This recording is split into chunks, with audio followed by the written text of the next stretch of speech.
Allah sesuai dengan prasangka hambanya. Hadis qudsi yang menjelaskan tentang zikir, yang artinya dari Abu Hurairah radhiyallahu an berkata, Rasulullah shallallahu alaihi wasallam bersabda, Allah subhanahu wa ta'ala berfirman, aku tergantung pada sangkaan hambaku kepadaku, dan aku bersamanya apabila dia mengingatku. Jika dia mengingatku di dalam hatinya, maka aku mengingat dia di dalam hatiku.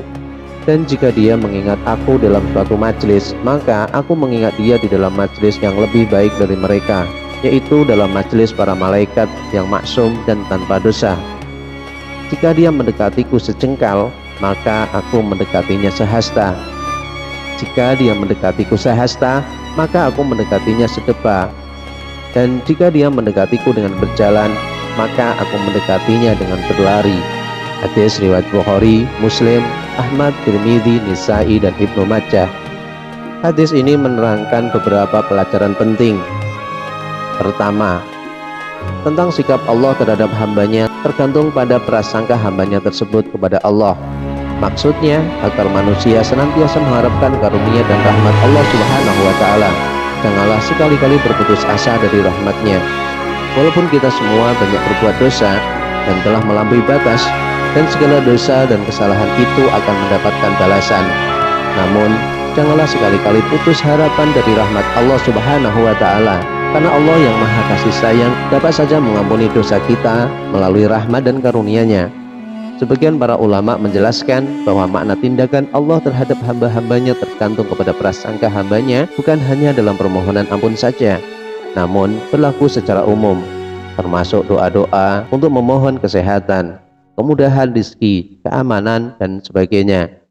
Misalnya, jika seseorang berdoa dan dia yakin bahwa doanya akan dikabulkan, niscaya Allah subhanahu wa ta'ala akan mengabulkan doanya itu. Sebaliknya, jika dia menyangka bahwa doanya tidak akan dikabulkan atau ada keraguan di dalam hatinya, maka jelas Allah pun tidak akan mengabulkan doanya. Oleh karena itu disebutkan dalam hadis yang lain bahwa doa seorang itu akan diterima selama dia tidak berkata, doa saya tidak dikabulkan oleh Allah. Ini pun berlaku pada masalah kesehatan, kekayaan, dan lain-lain.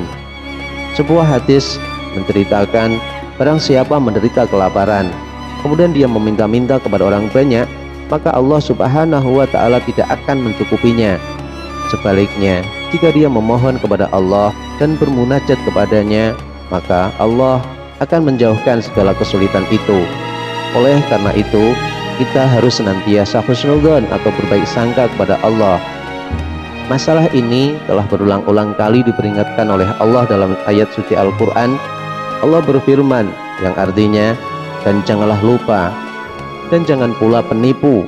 Setan memperdayakan kamu dalam menaati Allah. Quran surat Luqman ayat 33. Maksudnya, janganlah kita tertipu oleh setan agar terus-menerus mengerjakan maksiat, karena Allah maha pengampun dan maha penyayang. Allah berfirman yang artinya, apakah dia melihat yang gaib, atau dia telah membuat perjanjian di sisi Tuhan yang maha pemurah?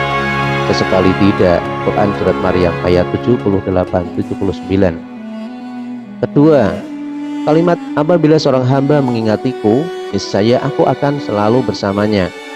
Hadis qudsi lain menyebutkan, jika hamba-hambaku berzikir kepadaku, maka selama dia menggerakkan bibirnya, aku akan selalu bersamanya. Aku akan benar-benar memperhatikannya dan menurunkan rahmat khusus untuknya. Ketiga, kalimat aku akan mengingatnya di dalam majelis para malaikat, yaitu Allah subhanahu wa ta'ala membangga-banggakannya.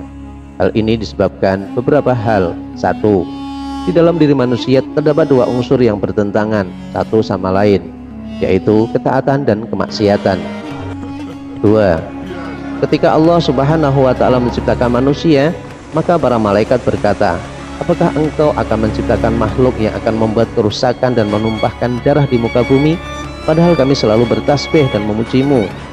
Para malaikat berkata demikian karena manusia memiliki sifat perusak, sedangkan para malaikat tidak memiliki sifat tersebut.